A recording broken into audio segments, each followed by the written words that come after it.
In this episode of OG55, I am joined by George the Italiano and Zach from Boardwalk Times. We are talking all about the D23 fan event, our experience at the expo. We're also going to dive in to this Red Car Trolley news that dropped today. We're going to get into the Rivers of America, the announcements at the expo in regards to the park. We have a lot to dive into. Up next with special guest Zach from Boardwalk Times.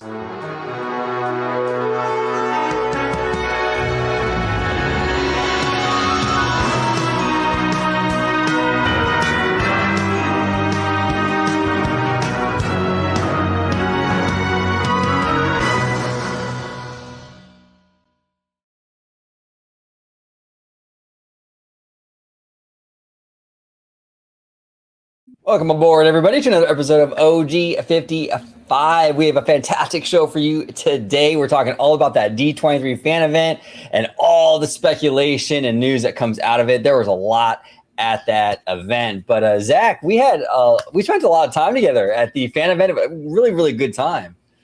We did. I got to hang out with you and George quite a bit over the weekend. It was a phenomenal weekend all around, and I'm just excited to sort of relive it with you two right now.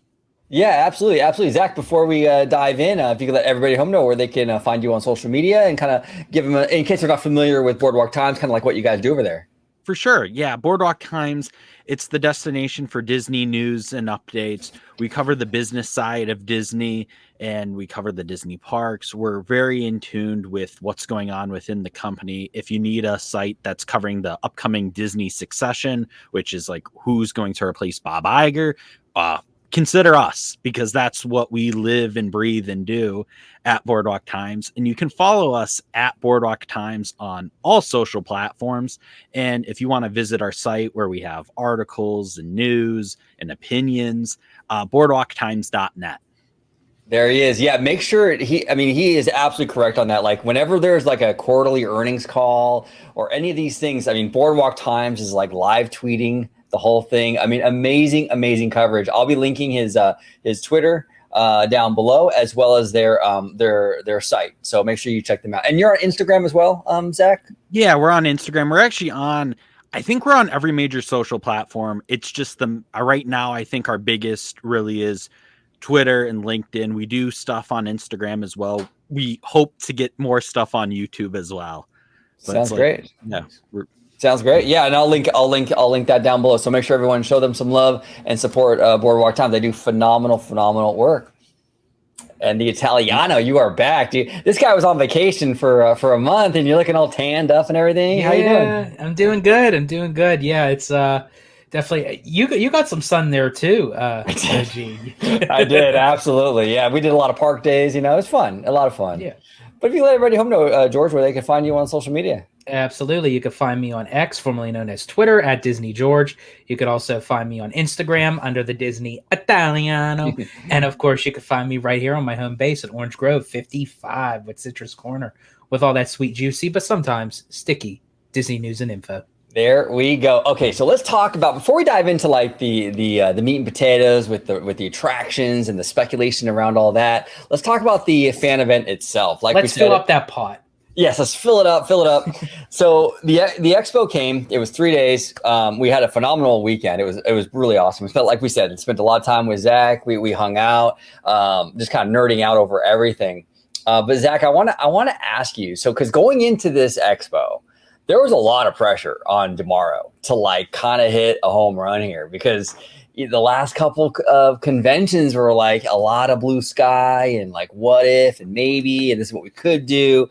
He had to deliver. You were at the expo parks panel. What do you think? You think Josh did what he had to do? Fell short? Like, where do you kind of stand with it? I would say he did deliver. I think I wrote about this a little bit. He delivered in the Honda Center. I think now it's all about the follow through. And I think that's where everyone's kind of waiting and seeing. It's like he delivered from the standpoint of he adjusted to feedback really well. Fans did not want blue sky. He came out, he was concrete with construction dates, with opening timelines, and that was a really good start. Obviously, right after that presentation, we started to get rumblings of certain, things of what they might have forgotten to mention, Right. like, oh, this is replacing that. This might be on the chopping block, all the stuff that would probably make the crowd upset. So they omitted it.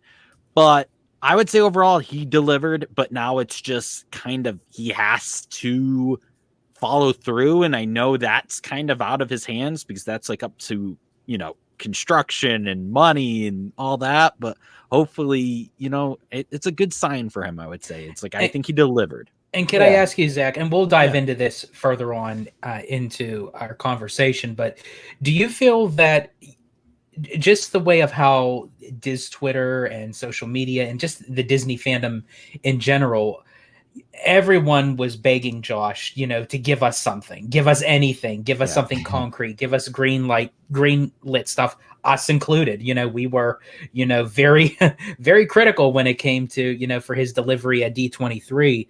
And now that now everybody's kind of backtracking, saying, oh, it's still, not showing as it being greenlit. We didn't get no affirmative opening dates. We didn't get no official titles for some of the attractions. And now that there are making moves of closing stuff and switching things around, oh, how dare they touch these things? It's like a no-win kind of situation when it comes to that. It's like, what really does it take for the fandom to be happy about anything? It's like, if they don't get nothing, they complain. If they get something, they complain. If something changes, they complain. Do you feel like as time goes on, it will get better? Or do you feel like in a way it will kind of still stay stagnant in the Disney community? It's going to stay stagnant for a bit until Disney utilizes some of these dead spaces within its resorts. It's going to remain kind of stagnant with fan response because you're going to always be taking something away unless you go into these expansion pads. But everything's subjective in this community. Some things that I think are replaceable, others are like, that's sacred. So it becomes, a matter of opinion, essentially, where it's like, I'm a huge Muppet Vision guy and I'll be upfront. It's like, that's one of my attractions. I like it. But if they said, hey, we have to expand Galaxy's Edge and connect it to Star Tours and we're taking out Muppets, then I'd be like, okay, I understand. I don't like it, but I would understand it. I think where some fans get frustrated is that, and this also kind of ties back into how Josh came out in 2022 with Beyond Big Thunder. I actually think Beyond Big Thunder might have been better off if he would have just said, hey, this is Blue Sky Frontierland, not Beyond Big Thunder, because I think the Beyond Big Thunder might have given this a false promise that all the land behind Big Thunder was usable. And, that's I interesting. think It's true.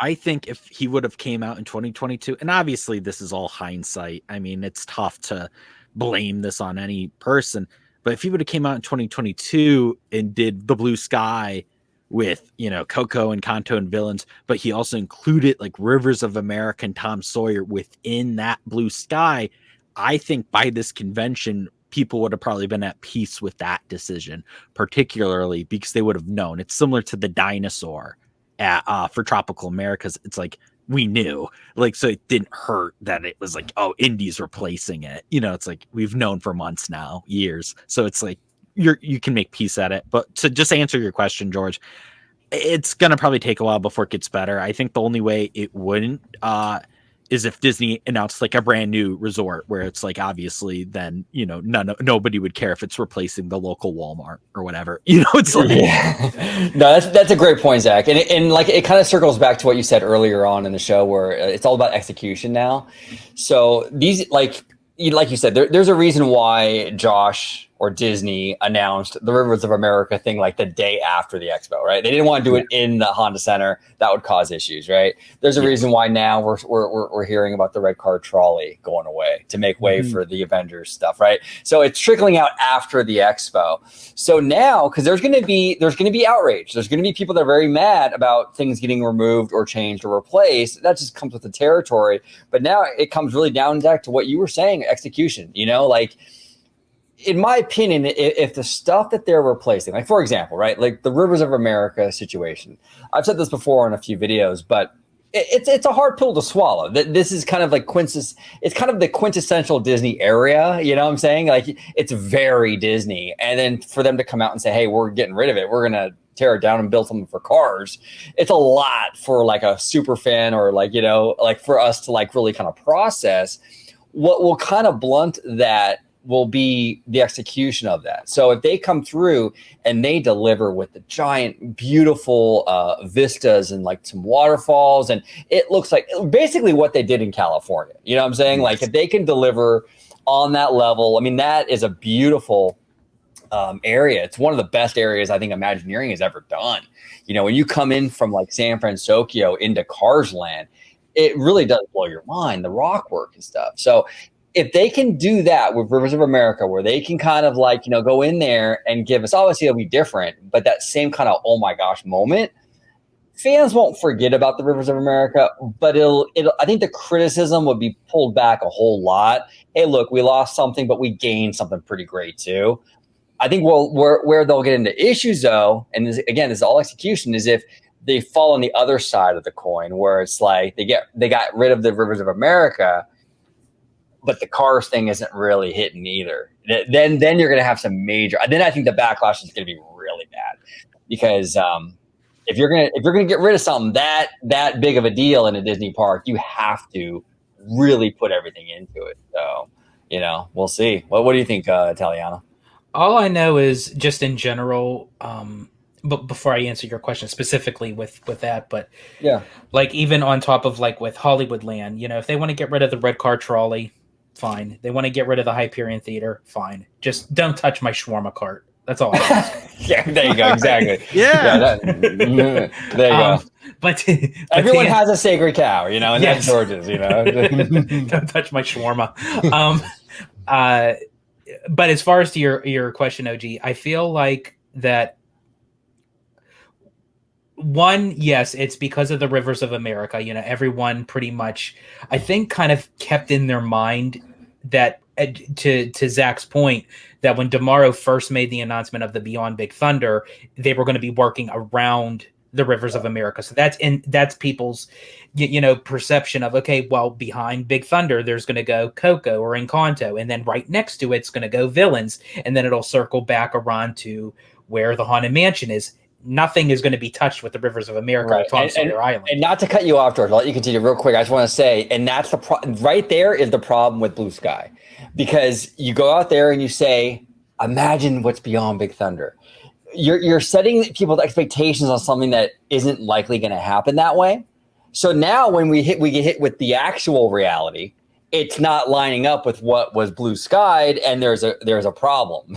You know what I'm saying? So that's a huge, that's like a textbook example of why the blue sky stuff is risky. But go ahead. I do apologize about that. No, not a problem. Yeah, and you're absolutely right. It is. And that's why I feel like the blue sky should have been done only for the professionals, only for Imagineering, only for the executives. I would love to do that. Like, take me into a room. I'll be a fly on the wall when they do the blue sky. And I love listening to all that stuff. But when you have a convention with a bunch of people in the fandom that all they care about is they just want to know, what is it? When is it? When can they expect? They don't care about the process for it. As I said, I do. I would love that, but I'm a nerd, so I enjoy that stuff. Right. But then also, to your point too, it's also what was it going to be replaced with, and it is cars.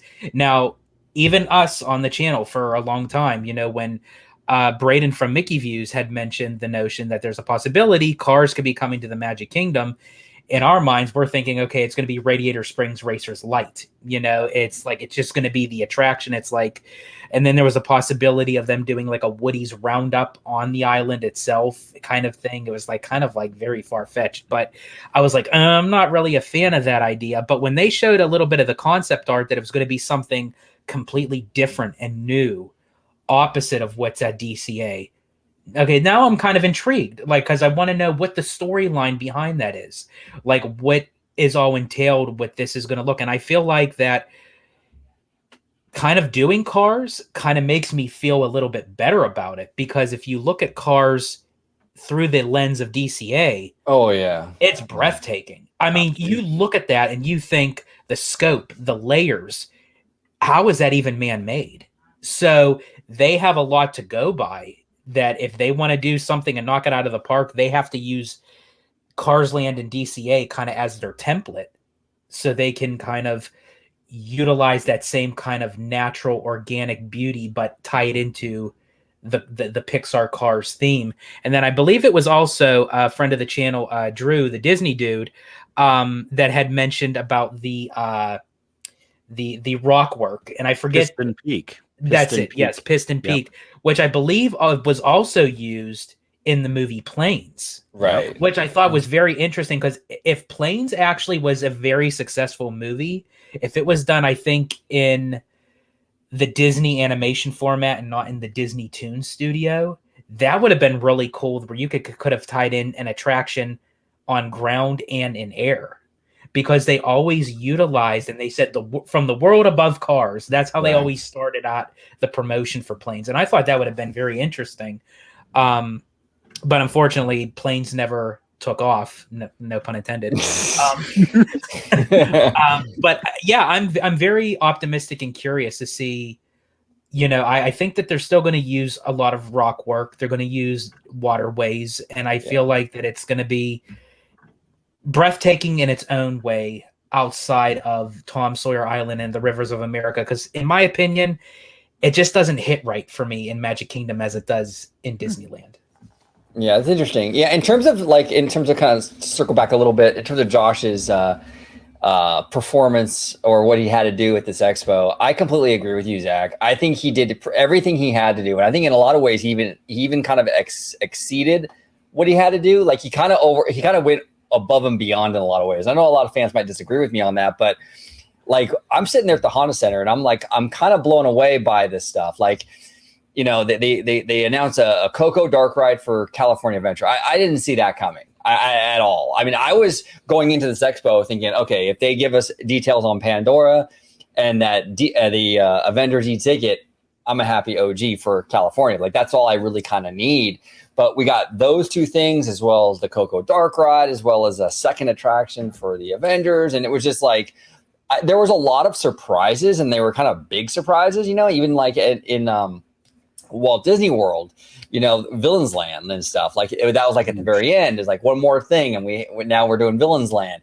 There was a lot of big announcements, and then he also, like you were saying, Zach, he made it very clear this is greenlit, this is solid, this is shovels and dirt kind of stuff. There's no blue sky here. So he kind of delivered and kind of checked that box. And he did that in the very beginning, which I thought was very smart. Like he got it out of the way. It's like everything that's going to be announced tonight is greenlit, shovels in the dirt. We're moving forward with it. That was a very smart approach on his behalf.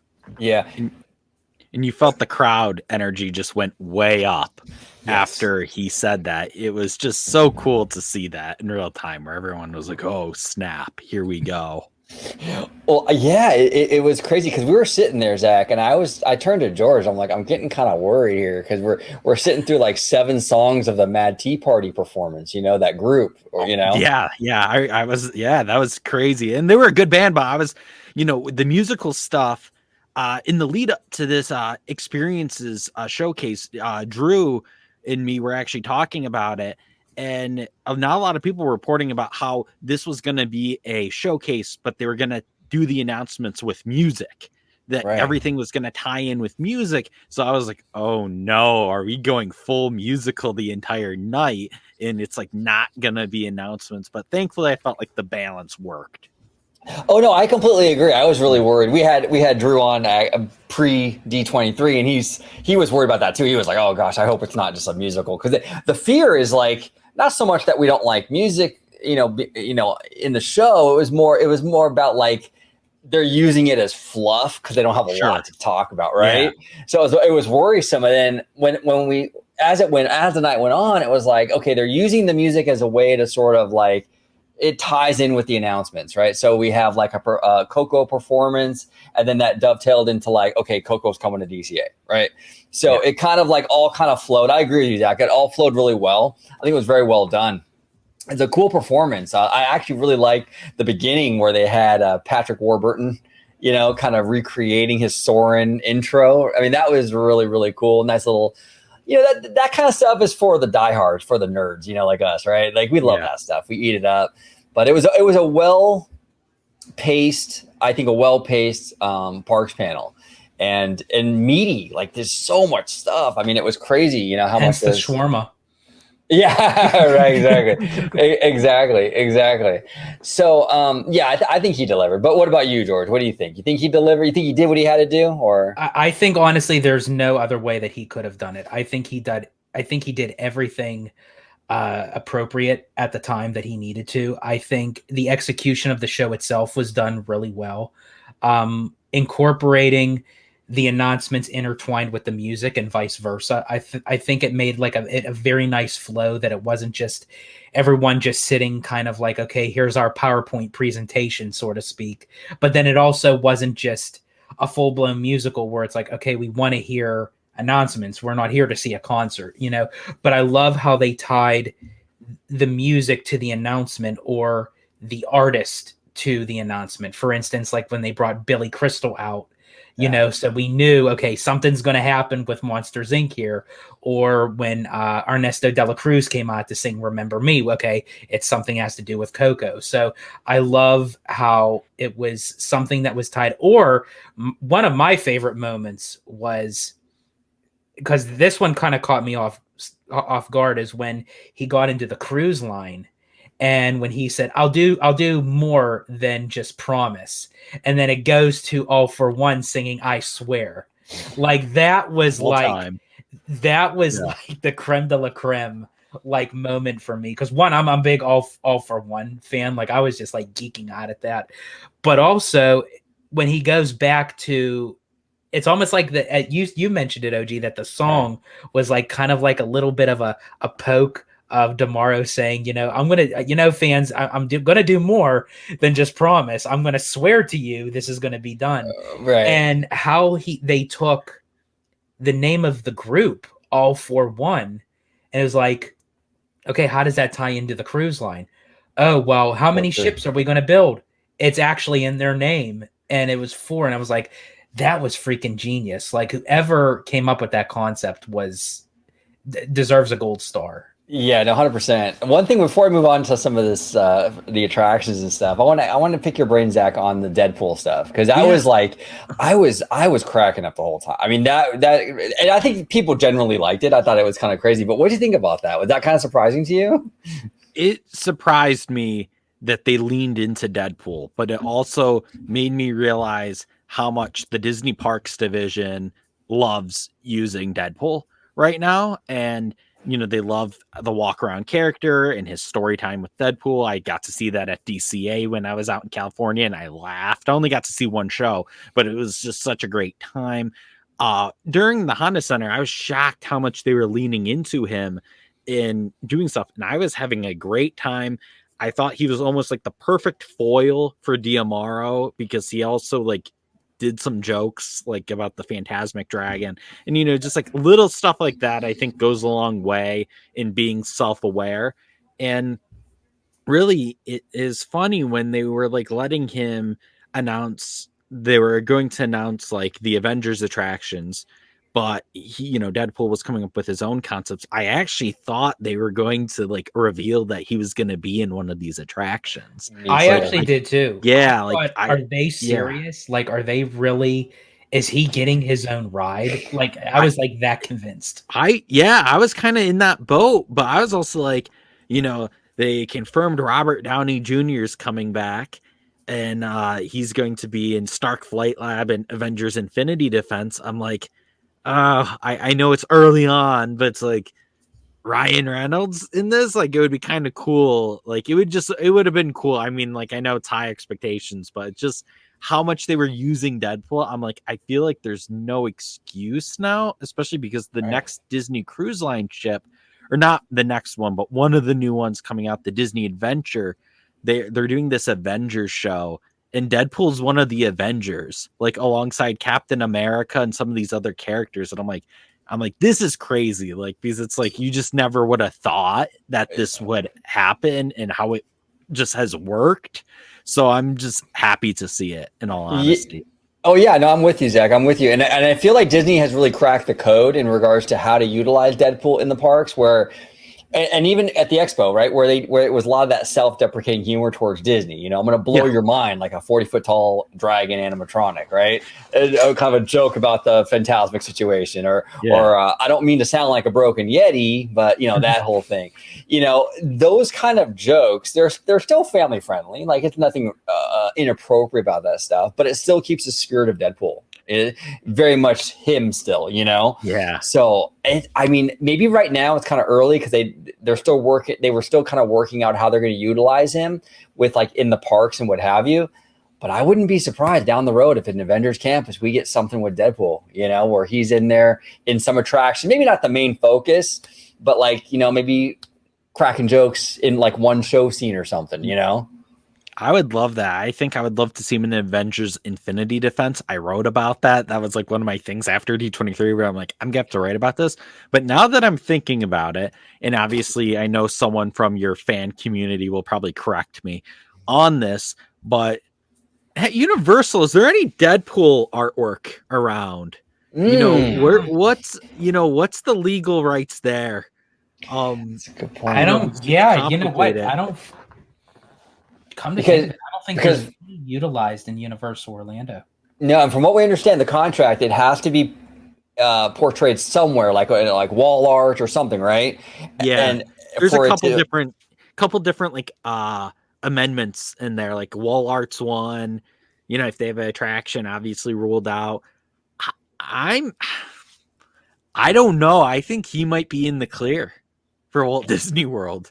I think nothing would happen, but like. Could be cool. Hollywood Studios. Cool. That'd be the perfect. They could even do the story time with Deadpool, even over there at Hollywood Studios. That would be very popular. Yeah, that's a great point, Zach. I wonder what the rights are with that, because I don't remember ever seeing him portrayed in IOA over there at Universal. I can't think of anything. That's fascinating.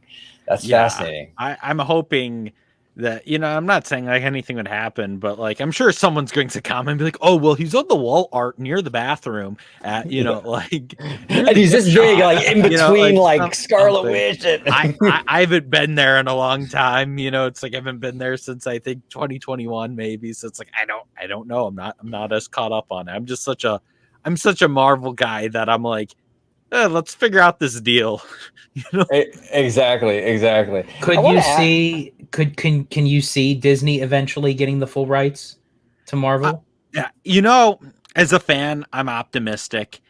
I know everyone says, oh no, Universal's going to keep them forever. You know, why would they ever help Disney and stuff? I just think the rubber's going to meet the road at some point with Universal. I mean, Spider-Man is an all-time classic ride at Universal. It's fantastic.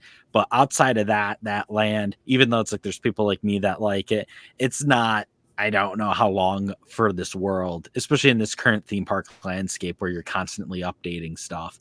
I don't know how long of this world it will be. And I do think Disney could aggressively pursue this if they wanted to. I don't know the details on how much they would have to pay or stuff. I feel like I've always said Diamaro, if you wanted to become CEO, this would be a nice little feather in the cap if he could figure this out before, you know, if you wanted to be, you know, this would be a big time kind of deal to make or broker, even if it wasn't the full rights, even if it was just expanded rights or just loosened it up a bit.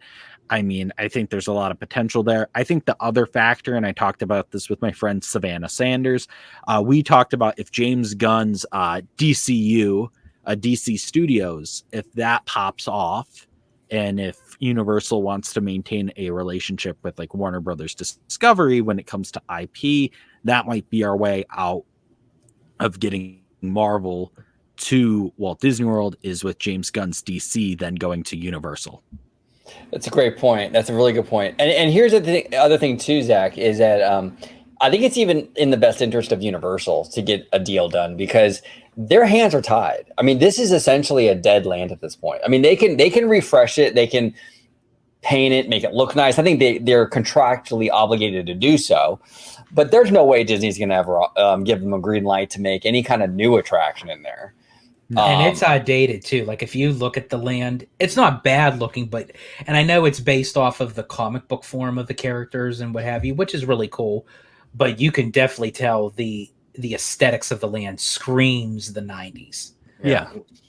Yep. And Universal, you know, they're expanding. They're getting real aggressive in this theme park space. I mean, that's you know, precious land right there that you can put Pokemon there or something else that you would have more freedom with.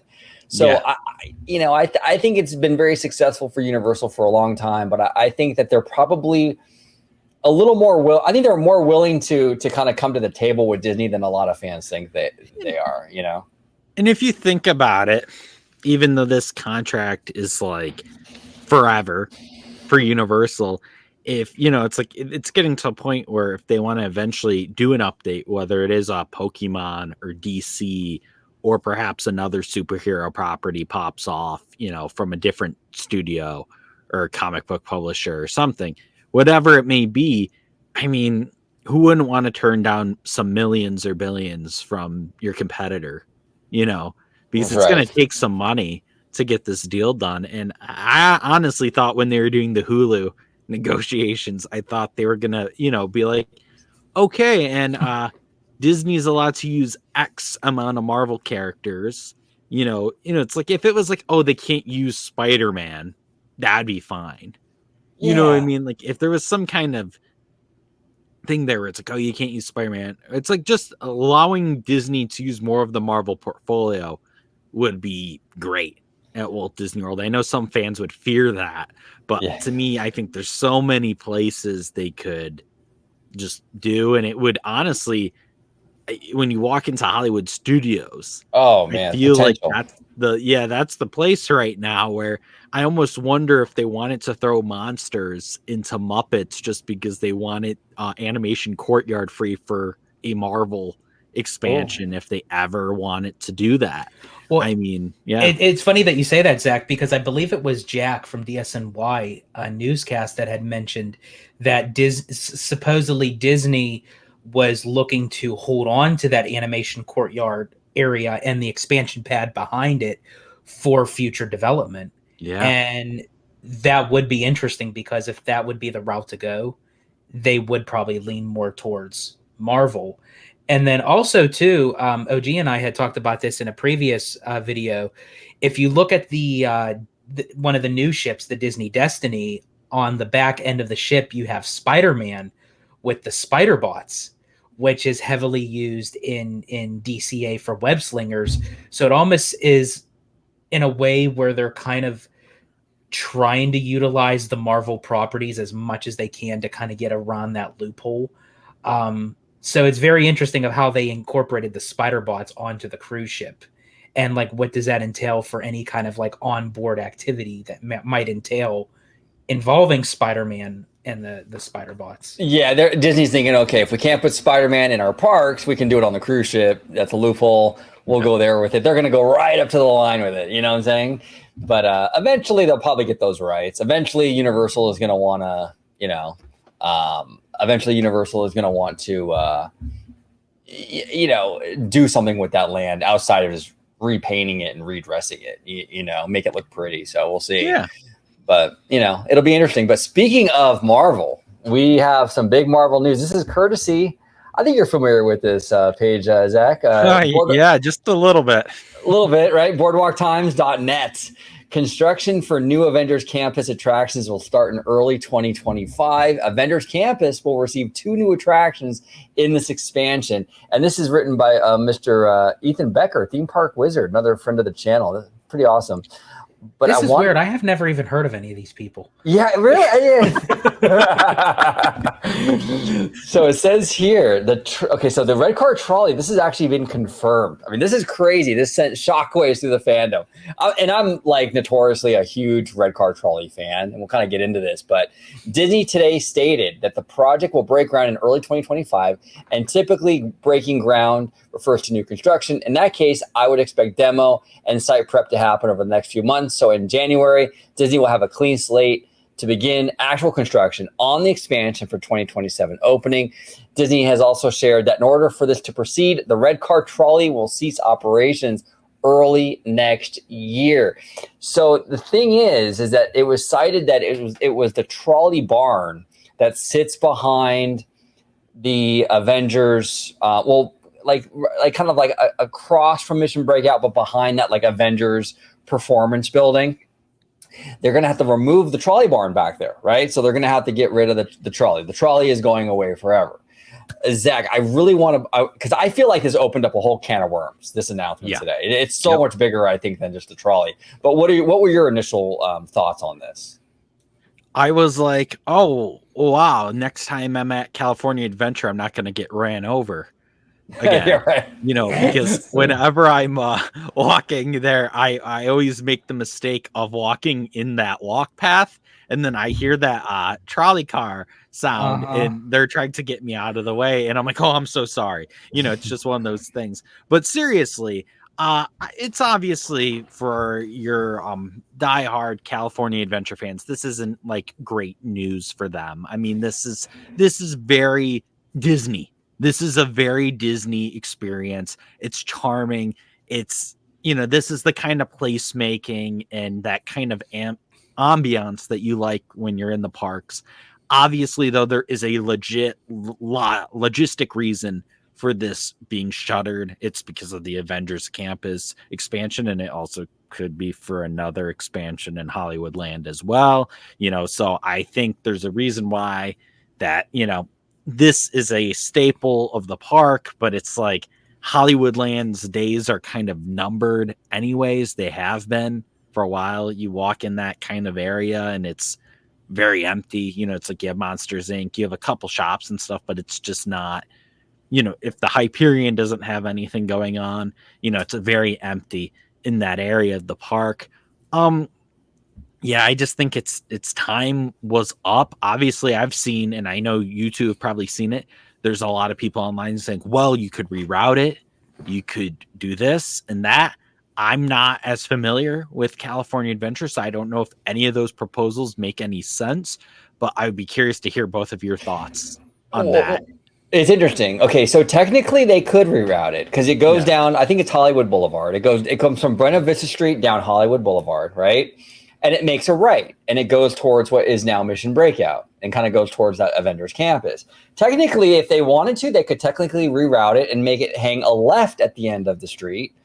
And maybe, you know, we have like these sound stages back there, like the old Hollywood and Dine building, which is massive. They could have it go into there and have that be the new trolley barn or something if they wanted to, right? There are definitely logistical options. But here's the thing. This is kind of where my mind was going with this when I saw this announcement. They cited the barn. They have to get rid of the barn, you know, and that was the thing because they got to make room for the Avengers rides. I think the barn situation is a symptom of a bigger issue. The bigger issue is Hollywoodland, like you were saying, Zach, is going away. It's pretty clear now, in my opinion, that that's what's happening. And there were rumors for a long time that this is where Pandora is going to go. So if you're putting Pandora in Hollywoodland, you obviously can't have a Red Car Trolley running through Pandora. So if they're getting rid of Hollywoodland and assuming they're getting rid of this massive stretch of the Red Car Trolley track, the barn is no longer necessary. You know, so the barn, yes, is going to make way, you know, for those Avengers rides. But I think more so it's really going because there's nowhere for the trolley to go because Pandora is moving it. And that's the real reason why this thing is going, I think. Because like you said, if Hollywoodland was staying, they could reroute it. They could make a left and go into some other building. They could figure it out. There's a lot of options here that they could do. They're not doing those options, though, because they know Hollywoodland is not long on this earth, and it's going to be Pandora. But what's interesting, though, about that, and I'm curious to hear you guys' take on this, too, Hollywoodland is a parade route. So what happens when it turns into let's just assume the speculation is correct and it becomes Pandora. What happens to the parade route then? What do you think, George? What's your thoughts on this, brother? Well, and I actually, while you were giving that description, and that's a very good point for the parade route, but also too, they also have the I forget the name of the band. It's like a 1940s, 1950s band. They come out on the car and they use the Hollywoodland pathway to come up to Buena Vista Street. They stand in the center hub. They do their songs and then they drive back. That's also going to take a major impact, because I'm still curious to know that if Hollywoodland is to become Pandora,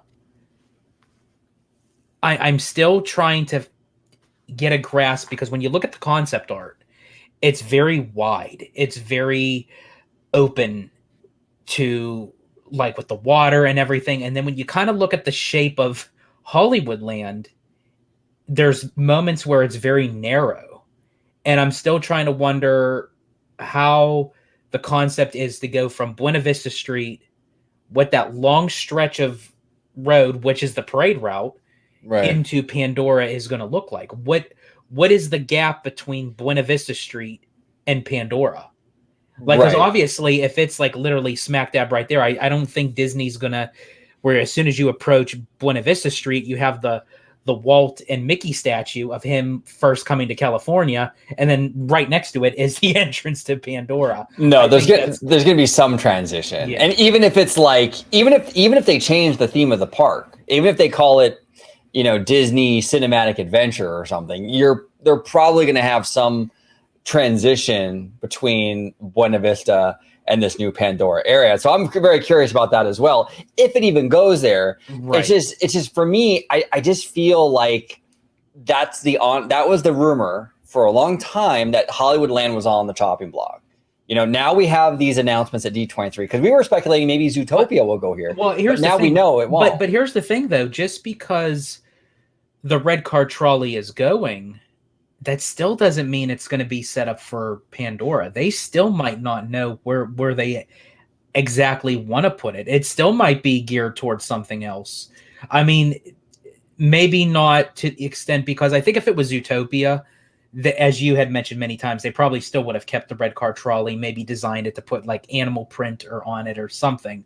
But I mean, again, and now also too, what could make that land very narrow is the facades and the building structures. So if they take all those facades and structures down and they open it up, then that could very well make a major difference as well. But I think that's very interesting. You brought up a great point, OG, about the parade route, because because they also utilize that for Oogie Boogie Bash, and Oogie Boogie Bash has a Halloween parade during that event. So it's like, well, then what do you do with that? And it's like, because this land is linked to all those things. Yeah, I mean, unless we're looking at a major reimagining again of DCA, where they're changing the parade route, they're going to really work this park again, which is possible. I mean, it's very, very possible. And we also have to take in consideration, eventually, the Simba lot is going to become DCA. So they may have a new whole parade route that could be part of the Simba lot. Right, exactly. So this is an arrowhead. This is like an aerial view. Oh, sorry, I'm so bad with my Apple mouse. This is an aerial view of the area. This is Hollywood. It starts here. It kind of goes down. Keep it up. I'm gonna need a Dramamine. Right, exactly. Sorry, George. So this is all of Hollywoodland right here, that it could potentially become, Pandora. But we also have this bus load unload area, which is at least a few acres. It looks like it almost looks like sizable to the size of Hollywood right now. It almost looks like it would double the amount of land, and they can use this now because of Disneyland Forward. So, I mean, technically there would be enough room there to fit a Pandora. I think we figured it out one time, George, right? It was like 9 acres or something. It was like 9 or 10 acres. I mean, unless Pandora is just basically the backlot area into the bus load area, but then they'll still do something else with. Maybe Hollywoodland then becomes an extension of Avengers. You think that's possible, Zach? Where they kind of split it up? Maybe half of it becomes maybe Avengers Campus expansion, the other half becomes Pandora? I always thought that Hollywoodland was going to be Avengers Campus space until this Avatar to Disneyland was announced. Like, I thought for sure, hey, Hollywoodland eventually they would expand Avengers campus all the way into that space. Monsters Inc. would get rethemed to something, Marvel, or they would just tear it down and build just some more, little attractions with Marvel characters just to, make that land feel even bigger.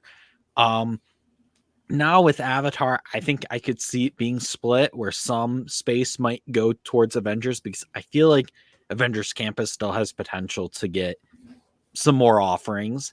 And then obviously you want space for Avatar. The one thing about Avatar, though, and I've heard about it for the West Coast version, is that I keep hearing, and I don't know how accurate this is, though. So it's like, I just want to preface like that before everyone like takes my word for it.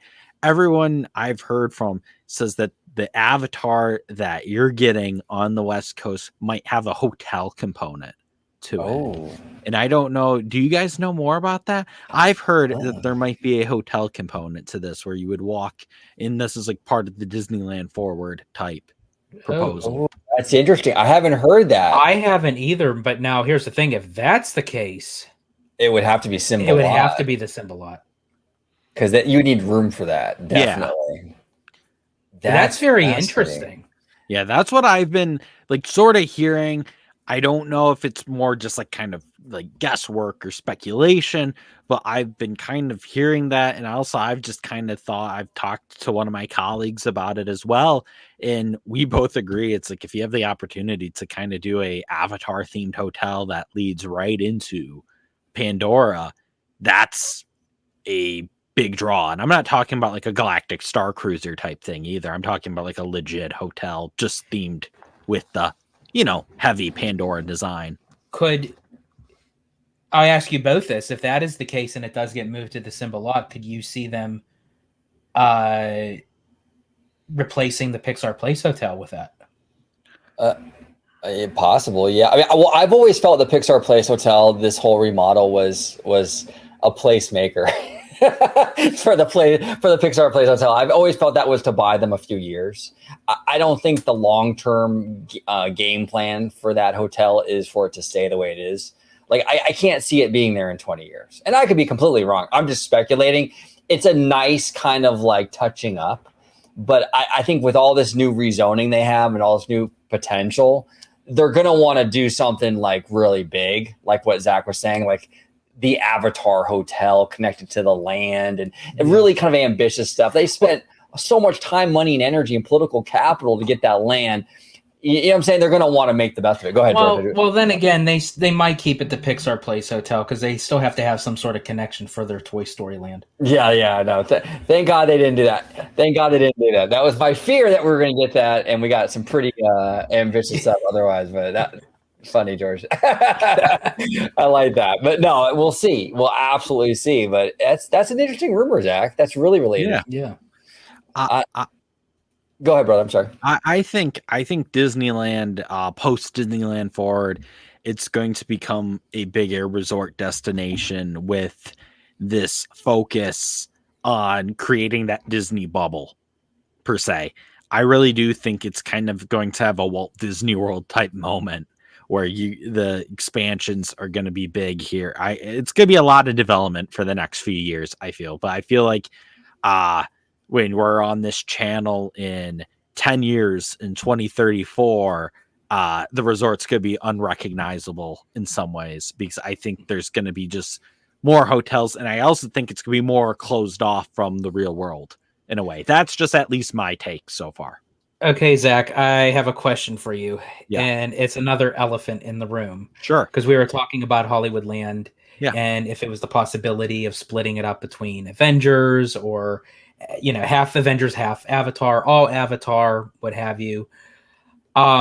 Regardless, there's also something in Hollywoodland along with the Red Car Trolley. Now they're getting rid of the Red Car Trolley. Now that speaks the question, what is the fate, in your opinion, of the Hyperion Theater? Gone. Yeah, I would agree. I think it's gone. I mean, I thought it was going to be saved if they kept Rogers the musical going. Yeah. You know, And they never announced any new a second show run coming or anything. Yeah. from D23. So it's like it's a stagnant theater, and unfortunately, it's a beautiful theater, but it takes up a lot of real estate. I've always wanted to go and see something there. Every time I've gone to Disneyland, there's been nothing playing. When I've gone to that park, and I've been to California Adventure a couple times in the past few years, and just nothing has played. I wish I would have saw Rogers out there. I would have loved that, but no, I think that's going to become expansion space, whether it's for Avengers or Avatar. I just think, it's that, once again, it's like that real estate equation, and it just really depends to me, it depends what do these Imagineers want Avengers Campus to be? Because it's like right now it seems like it's very Stark heavy. And I really hope they don't limit themselves to like this one idea, and they really start to expand that land to include more Marvel characters and more kind of madness. I mean, it's like, give us Doctor Strange, or give us Kamala Khan, or like, do stuff that might not be as expected, if that makes sense. Yeah, no, well said, well said. And there were rumors about, when they were kind of selling the idea of Disneyland forward to the city and stuff. They were saying, hey, we could do Wakanda in Anaheim and stuff like that. Would be really fun. Go ahead, George. Would you see if the Hyperion Theater is going to be removed, which I think pretty much that's a given? Do you see that space being used more for Avengers, or do you think that would be taken up for Avatar, if Avatar is to be placed in the backlot area? It's so hard for me to like say, because I want to say Avengers would get some of it, but to me it's like right now I'm kind of leaning towards more Avatar. I think personally I would rather have more Avengers, and because I just I lean more towards Marvel on certain things, even though I love Avatar as well. But it's just like, I don't know. I think they're gonna probably use it more for Avatar. I think the thing is, I think the next D23 event, obviously they announced the cool boat ride. The boat rides could be amazing, but I think they're gonna have to announce a second attraction. I have a feeling that they're going to do an Avatar roller coaster eventually. I just think it's like one of those things, like match made in heaven, both like a high octane friend. Like I can imagine now like a Banshee type coaster, like Hagrid's, but you theme them to Banshees, and then you're just like, that's at least what I think they're going to do eventually. That would be cool. And it's interesting that you mentioned that. There was a friend of the channel, Jeff Gordon. He was talking about that on Twitter today, that's the rumor he's hearing, that there is a second attraction. And I'm like, that's interesting. Now, it wasn't announced yet. It's going to be announced on he was saying it'll be announced at another expo, maybe the one in 2 years or something. Gotta give you guys more than one. You know what I mean? You can't sell this as a true Avatar experience or land if it's just gonna be one ride. You know what I mean?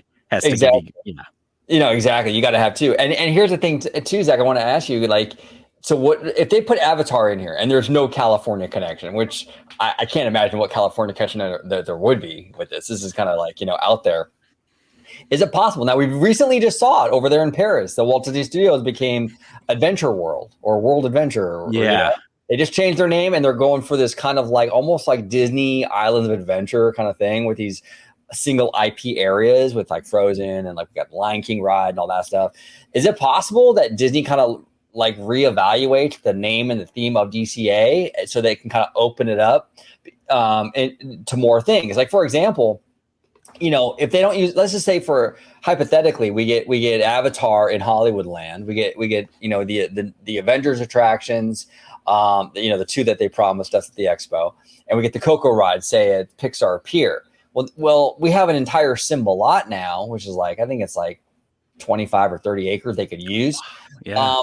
For anything. So if it's kind of in their best interest in a lot of ways to sort of retheme DCA to kind of broaden that theme, because then if you make it, like, for example, if you were to change it to Disney's Cinematic Adventure, you could, in theory, you could put Villains Land in that Simba lot then. I mean, it opens up a whole new world, no pun intended, whole new world to everything. But I mean, you think it's possible they'll do that? And you could still keep it as DCA. Well, if you use that name, you can still make it. Yeah, it can DCA. But do you think that's a possibility? Like, do you think they're considering that? I wouldn't be surprised if they're considering that, just because Hollywood Studios a few years ago, they were really looking at changing the name, whether it was to Hollywood Adventure or XL Park or Storyverse, Cinemagic. There was a bunch of crazy names thrown around, and then they eventually realized, hey, let's just keep it Hollywood Studios. It's like, let's not go through the money of retheming this. And I see both sides on this. I could see going Disney Cinematic Adventure and they just kind of leave open the possibilities, but I also want to make the case for keeping it as California Adventure.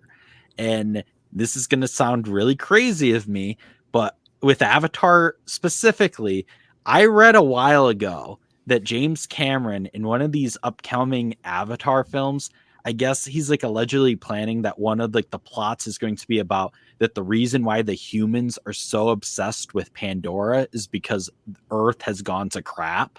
Essentially, like our Earth has like global warming or like something, and that's why they're so obsessed with going to Pandora and using the resources and stuff, is because, and in my head, I know it sounds messed up and I know it kind of goes against the optimistic theme of the park, but I could see them tying in that you're in California and then you're transferred to Pandora because you're, wherever you are in the Avatar timeline, it's like you need to get to the village village in Pandora for the resources and stuff. And I know at Animal Kingdom, they gave this elaborate backstory called like Alpha Centauri expeditions. I think they will end up doing that on the West Coast as well, where you get this big kind of pre-show. Maybe it's the same guy. Maybe he gets another gig and, he explains the whole situation of like, hey, you guys are in California, but you need this Banshee egg, or I don't know. These Imagineers will figure out the storyline, but that's kind of my and that makes sense, because I remember when Josh D'Amaro brought out that female Imagineer that was talking about Avatar, she had mentioned that not only is this land going to be about the Way of Water, but it's also going to be about Fire and Ash, and also future movies even beyond that. So if that is true, that James Cameron is going to tie it back to Earth, and then by the time this land is actually completed and opened, we will probably know what the future films are going to, have adaptation to the land itself. And then that's a great point, Zach. And we've talked about, I think before, right, George, on this, like, we don't know what the new movies are going to be. So there might be a connection, and that's a great point.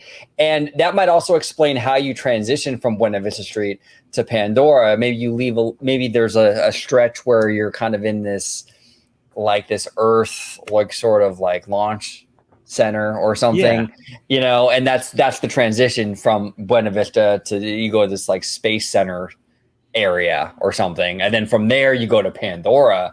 That would be fascinating, dude. That would be wild. That'd be wild. I mean, I'd be cool with that. I'd be very cool with that if they could tie it in like that and it makes sense and it's tied to the upcoming movies and everything. That's pretty cool, actually. And I think what the concept are, I think if people noticed, I mean, obviously one's very inspired by The Way of Water. It's like you can tell it's the village from The Way of Water. And then there's another one within the boat ride. And if you could tell, is like the whole shading in colors they used, very Fire and Ash from the concept art they showed us from Friday, or on the, James Cameron, when he showed us the Fire and Ash, because I was looking at that today, actually, when I was doing some research. And it's like, you look at the Fire and Ash concept art, and then you look at this boat ride concept art, and you're like, okay, I can see this is more Fire and Ash than Way of Water.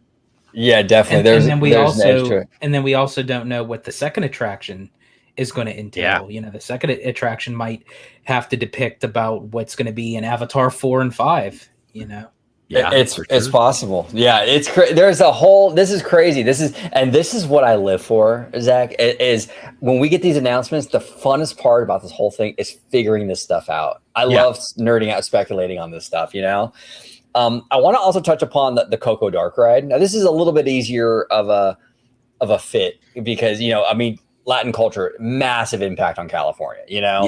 And so it could. I mean, this attraction has more like not potential, but more availability in terms of where it can go in this park, I think. But like, where are you leaning towards? Like, is it going to go Pixar Pier? Are they going to replace something else? Okay, so and this is where I feel like the California theme park people who are watching this are like, this is such a Florida homer answer. But I think where that Goofy Sky School attraction is. Mhm. Yes, I think that's where it's going. please. Because Thank I you. think that's how you do Pixar Pier. Because I heard someone say Little Mermaid, and I'm like, I just don't see them doing that. I feel like that's too. I don't know. It's like, Coco is an amazing film, and so is The Little Mermaid. I just think I could see Goofy Sky School being the one that gets the axe in this situation, and then you could still kind of tie it into Pixar Pier. And if I'm not mistaken, don't they do Coco entertainment in that area They during do. Plaza de Coco Yes, events? yes, sir. It seems a bit perfect in my opinion. I don't know Disney's scale of plans, but if they could make that work, that would be kind of cool. It's interesting. I can bring up here. Let me bring up the map again, because that's where we were talking. George and I were talking about this yesterday, and I think that's a great spot for it. But it would go right over. Get over to that spot. This is where you're talking about, Zach. So there's Goofy Sky School. We got Corn Dog Castle. We also have this little souvenir shop. We got Mermaid over here, which is a massive building. Yeah. But really, if you take everything from Mermaid on, the Boardwalk Pizza, the grill, Goofy Sky School, this is a big chunk of land you can kind of work with here. And look, you could put your Coco Dark Ride in there. You can also, they're probably going to want to offset losing some of these food places. You could put a cool Mexican themed restaurant in there somewhere. You can even have some like outdoor taco vendors and things like that. I could see it happening, and it's so close to Pixar Pier, it works. And you know what? Being that you actually just said that route, you could even do the Coco Dark Ride and like a little Mexican village or what have you. And if they still wanted to keep the Golden Zephyr, Jumpin' Jellyfish, and Silly Symphony swings, technically they could, because they're on like separate platforms on their own on the opposite side. Where if you go the route that you just pointed, OG, with the Corn Dog Castle, the Boardwalk Pizza, Goofy Sky Skull, that whole one side could just be Coco and the Mexican village, or the land of the Day of the Dead and what have you, where they wouldn't necessarily may not even have to touch those three attractions. It's a possibility. I mean, that's a great spot for it. And Zach, you're right. That's where all the Feliz Navidad stuff is, the Coco celebrations. I feel like they've been kind of conditioning us to kind of get used to this Coco theme in that, Coco in that area, for years. Another spot, I mean, I guess we can't really, leave it out, would be, this is I believe it's a parade building. I'm not really sure exactly what this building does. I think it holds floats, I believe. Okay, so in theory, I mean, I don't know, they'd have to move that, which would be a challenge, I would guess. But I mean, technically they could, if they wanted, they can put the Coco Dark Ride on Pixar Pier. My issue with this location, though, is, well, number one, you got to move this building somewhere else, and that's a whole logistical thing in and of itself. But then the other thing is, Josh D'Amaro said that this dark ride, this Coco Dark Ride, is akin to like a Pirates of the Caribbean, like that very quintessential Disney kind of quality boat ride. I feel like having such an incredible immersive experience like that in the boat with the music and the great animatronics, and you enter that experience from the pier, feels weird to me, right? You go from this kind of carnival atmosphere into this gorgeous themed experience. It's a little jarring. I don't know. Is that just me being kind of a nerdy nitpicker, or what do you think, Zach? Oh, absolutely. But yeah.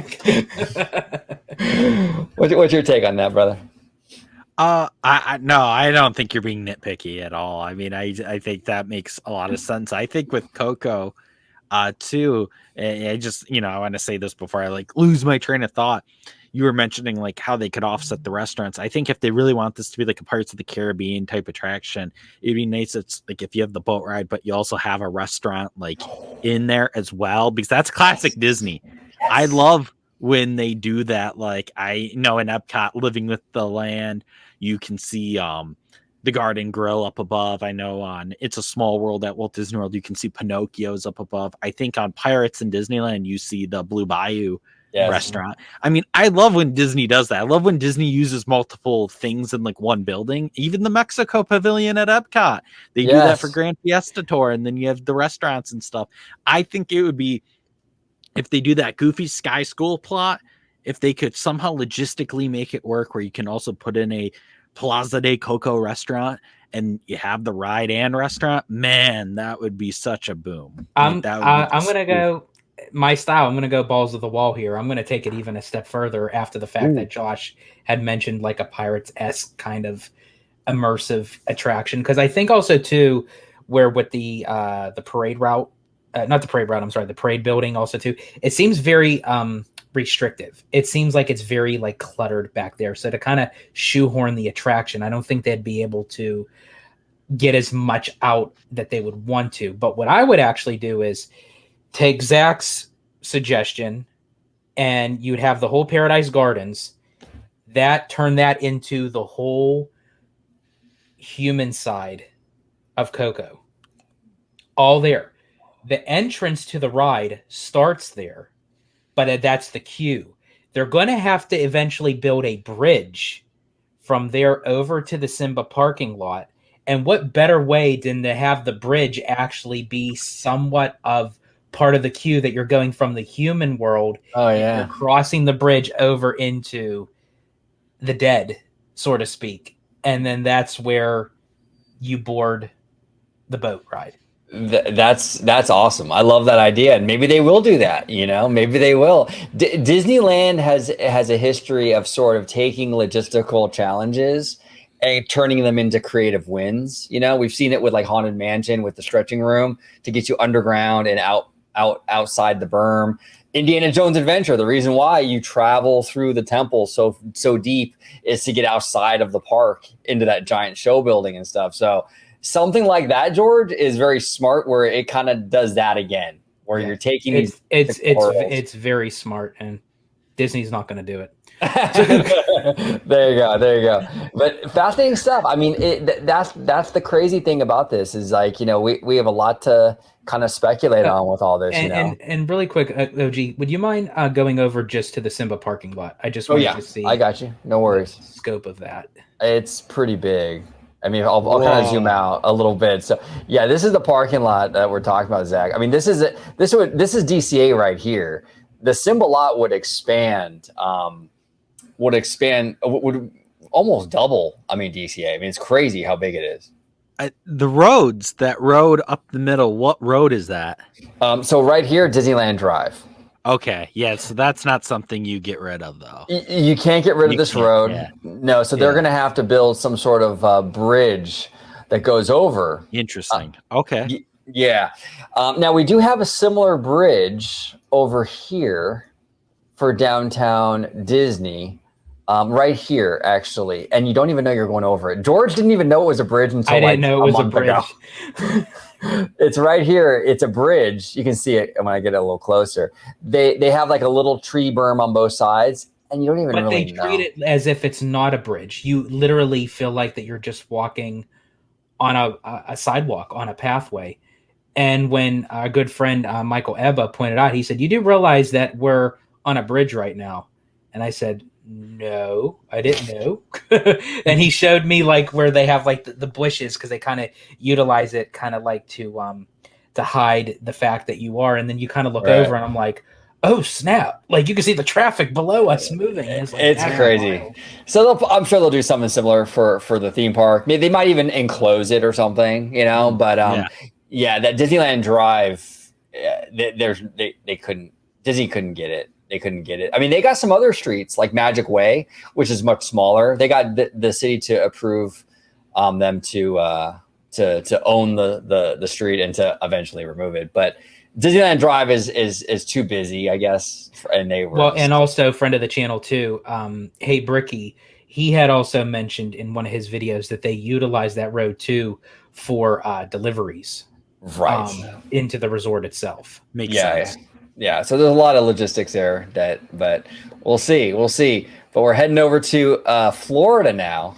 Ooh. This is a point of contention. People are really with the whole Monsters Inc. land, right?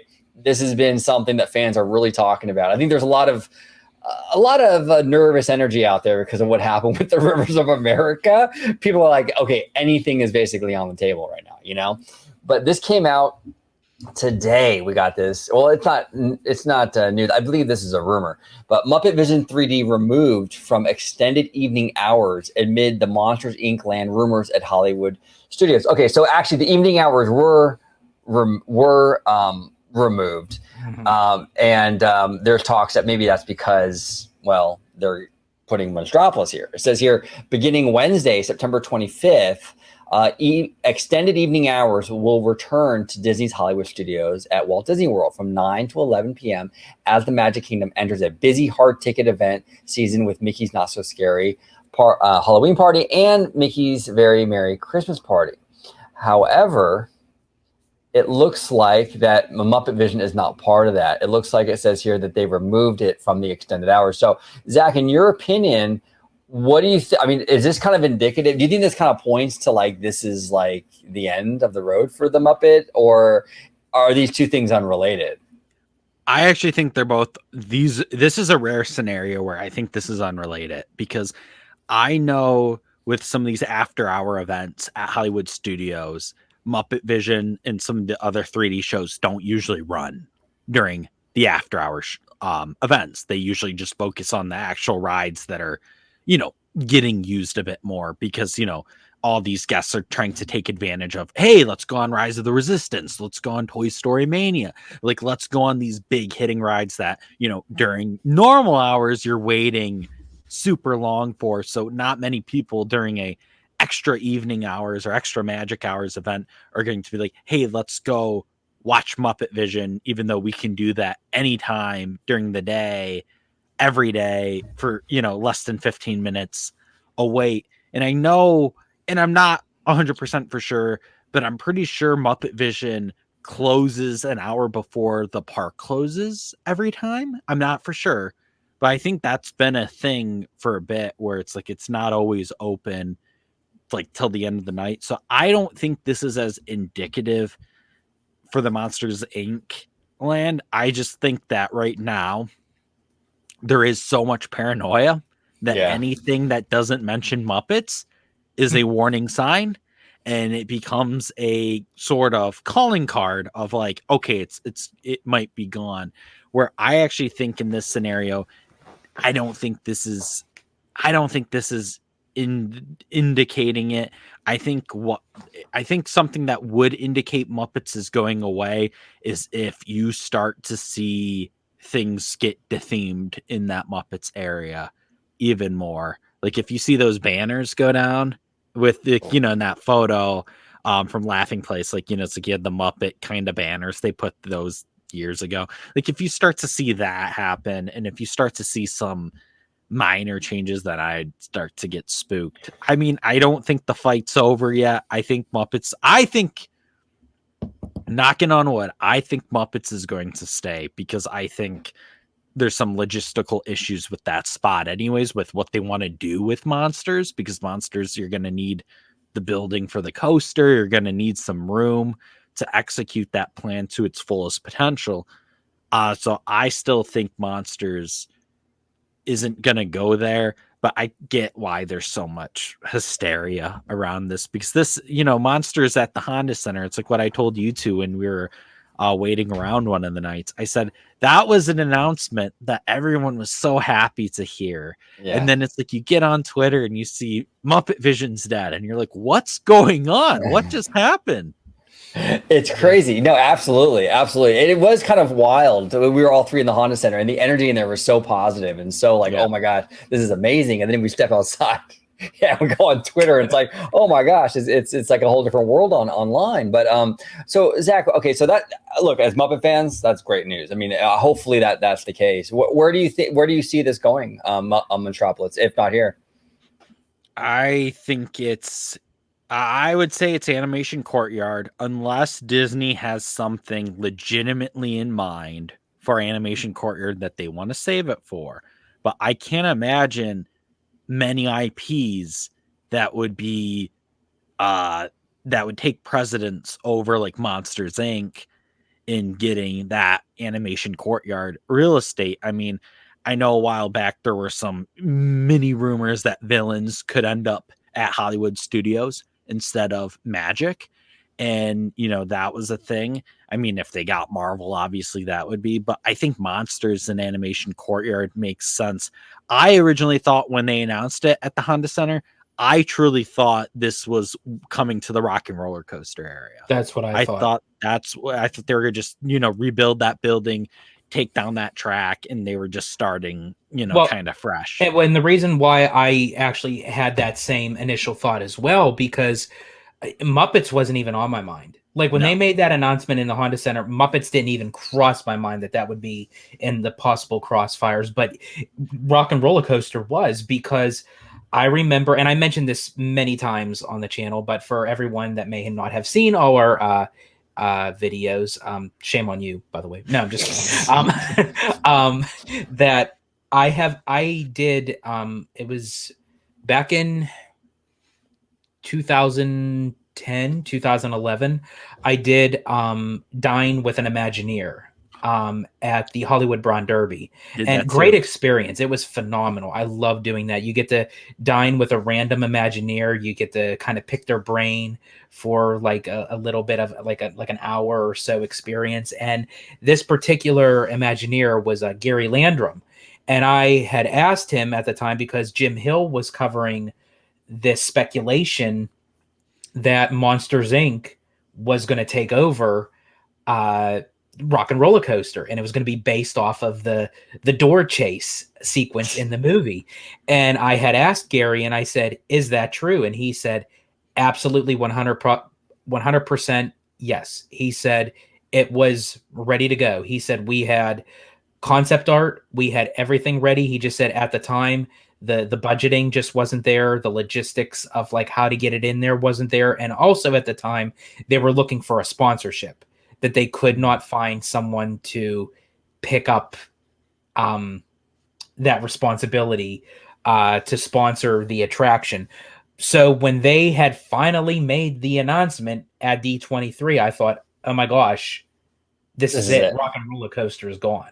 And then, then we leave the Honda Center and we're seeing, Muppets is doomed. Like, it's like, and I'm like, what the hell is going on? It makes more sense with Rock and Roller Coaster because you have a massive building there that you could fit another coaster in there, you know, but also Aerosmith is retiring. They just announced their retirement, you know? Yeah. So they're kind of, the band is winding down, and Disney, I think also you're sort of seeing a trend with them. They're trying to license out less and do more in-house stuff. So it's kind of indicative of like the direction that Disney's is going in. Yeah, I think my money's on that area too. Now, can I ask you, Zach, too, and not to sound like a doom and gloom, but but you had also mentioned that when you start to kind of see like things being removed from the area and what have you. Now, I do know that they had the Muppet merchandise building that they have not used in quite some time. It's basically the building is just kind of sitting there. Do you see that as a sign, as potential where it could still eventually go, or do you think eventually they will reopen that building back up? So right now that building is actually being used as a cast member training ground. So your cast members who are new go in there and learn how to do their how to check out guests, how to, do the Disney way. So that building's being used for that. Obviously, as a fan, let's find a different building to do the training at, because that store was it was a great store, and it was really well themed, and it was always, people would go in there because all of the Disney merch stores right now have the same gear, but that store always had specific Muppet gear that would not be sold anywhere else. And with how much more Muppet gear they're making from like Mickey's of Glendale and all that, I think that store should reopen. It's just a matter of, I heard when the pandemic happened, That's when it closed. Disney post-pandemic, right when they reopened in 2020, staffing issues and stuff. So that was a location that didn't reopen. And then it ended up being this like cast member training ground. I'm pretty sure it's still the cast member training ground. And hopefully it does reopen as a store, because it's like they're leaving money on the table. Because I know some people are saying, the people who were like trying to defend the Disney decision, even though Disney didn't make the decision yet, people are like, well, Monsters Inc. is a better return on investment than the Muppets. And I'm like, I'm not going to argue that, but you can't compare the two when Monsters Inc. has merchandise in every single store and the Muppets store is closed. That's like, fair. That is very fair. It's like you're comparing two things that aren't on an equal playing field, where it's like, if you reopen that Muppet store, put in all that Muppet merch from the D23 events and Mickey's of Glendale, watch, you'll make money. I mean, it's, watch your return on investment in that area grow. I mean, so that's kind of my take there. Yeah, good, very fair point. And I think right now, and I could be wrong, but I could definitely see Monsters Inc. going into where Rock and Roller Coaster is, if they were to. And I get it, the new Monsters roller coaster is a suspended roller coaster. It doesn't share the same track as Rockin', but I think if they were to kind of like demolish the whole entire space, you have Rockin' kind of removed, you have the Lightning McQueen Racing Academy removed, you have the expansion pad that's probably behind there that would run into the back of where the animation building is for Courtyard. I think honestly that would be more than enough space for the Imagineers to play with, because I think right now, I don't know if they're ready to utilize the animation Courtyard as much as I thought that they were going to. I just don't know if they're ready to remove the animation building completely. And with the new updated version of the Little Mermaid show coming, I don't know if they'll really utilize that space as much as they want to right now. And then with Muppets, especially also too, they're also doing the Jim Henson movie. I believe it's called The Idea Man.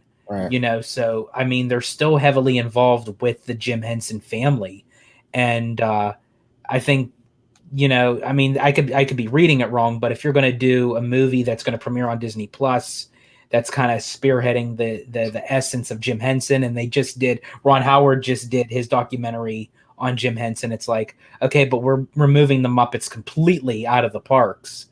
It's a bad look. It's a bad look. Yeah. It's a horrible look. And honestly, one of Jim's last interviews, he says that he was so happy that Kermit and the gang would live an eternal life at the Disney parks. And when you see a quote like that, you're like, oh crap, man. Like, you just look at it in a different lens, because I'm like, this was his creations, and that was his last performance as Kermit.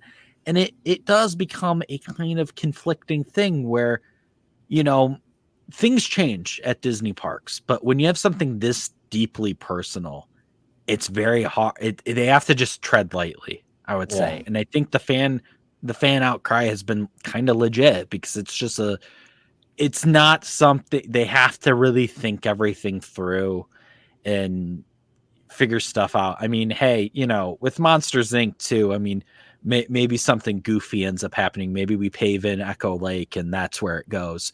They fill in Echo Lake and, Gertie goes bye-bye and everyone's like, oh crap, you're losing another waterway. Yeah, well, yeah, exactly. Yeah, right. Yeah, actually, everyone's like leaning towards like Muppets and it's like, save the Muppets campaign and everything. And by Disney's announcements, they could be saying, for all we know, Indiana Jones Epic Stunt Spectacular is gone. Yeah, that's a great point, George, because I was actually the other day, I think that's like 6 acres. What? Yeah, like that's huge. That's 6 acres of land that they could end up using. Obviously, that's a people eater, and that's a show and stuff, but it's also from a bygone era. It's from a park that's no longer really existing. So I just, in my head, I was like, oh, Avengers Campus could go there, eventually. But George, you mentioned you did Dinner with an Imagineer. I did that years ago, and wonderful experience. I don't know if they still do it. I wish they would, because And it's I just think such a after great- COVID, I don't think they brought it back, and I wish they would bring it back. They need to bring it back, because that was good, because I was a youngster doing it, and it was nice to get advice on just different things. The Imagineers are always so kind, and it'd be a fun thing to do. But during I won't reveal this Imagineer's name, just because I don't want anyone going at him for any dumb reasons. But he joked with my dad, actually, where he was like, if we got rid of Phantasmic, we would have so much land to put so many rides or something. And my dad was cracking up, because like my dad's not like a huge Phantasmic guy or whatever. I think we had a bad experience or something one year. I don't remember, but like, it was just so funny hearing this conversation with an Imagineer, and the Imagineer being like, if we just got rid of that, how many rides we could put there. And I'm like, ooh. Oh, shots fired. I love it. Yeah, that's wild. That's spicy. Yeah. That's spicy. Wow. Yeah, it's interesting. It's interesting. It's crazy to be. I could only imagine being at WDI and these conversations happening, where they have a big model and they're like, okay, we can take this out. We can put something else here. Like, like the to be a fly on that wall when they're deciding this stuff would be absolutely incredible, dude. Would be. It's like what George was saying with the Blue Sky sessions, where it's like us fans, that would be something amazing. Like, it's like, it doesn't work for a huge crowd, but if D23 ever did like this, like, special exclusive event, and it's like you bring in 20 people to just like hear Blue Sky pitches, you all sign NDAs, you can't speak about the stuff, but you can actually give them feedback in real time. I would draw blood. Yeah. I would be like, I will write it in indelible blood ink. Tomorrow's over here with the rubber glove going, oh, okay, George. That's funny. No, that's wild. That would be so cool. That's why eventually, like, I'm always looking into it. That's why I always wanted to do Adventures by Disney, the Southern California one, because they take you into Imagineering. And I would just love to, obviously the stuff that's not announced, obviously they probably have it blocked off, but just to walk through that facility and possibly see Imagineers at work, and maybe they show us like what's going on and everything, that would be so cool, especially after D23. Obviously I feel bad for the people who did the Adventures by Disney before D23, because it was stuff that was not mentioned yet, and it was probably hidden. But now more than ever, I think whoever is doing an Adventures by Disney Southern California trip, they hit the gold mine, because they can basically go into Imagineering and see all this stuff.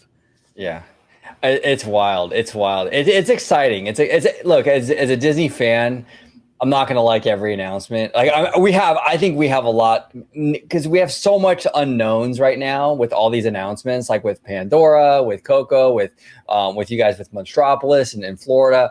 It's going to be a fascinating, few months. But I just have to say, have to say though, with the Disney fandom, that if we're going to go into the unknown, they have to let it go. Yeah, there you go, George. That's perfect. Absolutely perfect. Yes, absolutely. Well, Zach, it was really fun having you on. You are always welcome back to nerd out with us, talk shop. It was a great time. Thank you. You're welcome, man. No, thank both of you. Thank you, George. Thank you, OG. I mean, this was awesome. This was great getting to finally do this and talk to you guys. I can't wait to come back. Yeah, no, absolutely. We'll definitely have a lot of topics to do so.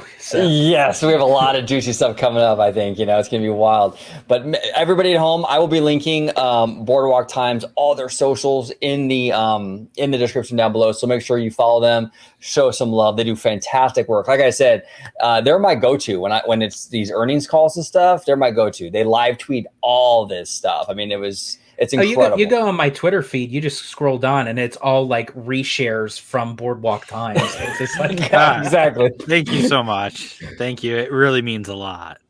Yeah, no, absolutely. Our pleasure. If you just want to kind of remind everybody where they could find you, and we'll close it out. Yeah, sure.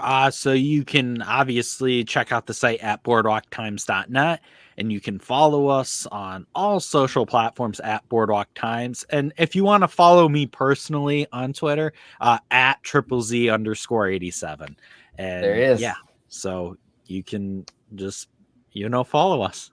Yes, please do show some love to Boardwalk Times and Zach and Mr. Italiano. If you could let everybody home know where they could find you on social media. Absolutely. You could do so on X, formerly known as Twitter, at Disney George.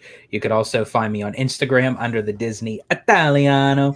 And of course, you could find me right here on my home base at Orange Grove 55 with Citrus Corner, with all that sweet, juicy, but sometimes sticky Disney news and info. There he is. All right. Well, comment down below, everybody, with all your thoughts on everything we discussed today.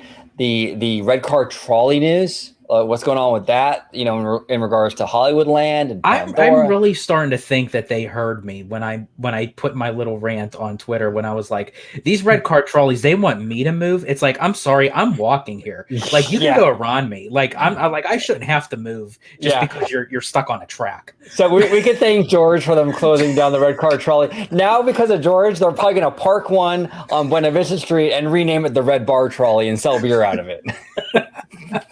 Thanks, George. No, I'm just kidding. But and if they do that, then we really know that Disney is watching the channel. Oh yeah, absolutely. Comment down below with all your thoughts. We would love to hear from you. And until the next time, have a wonderful day.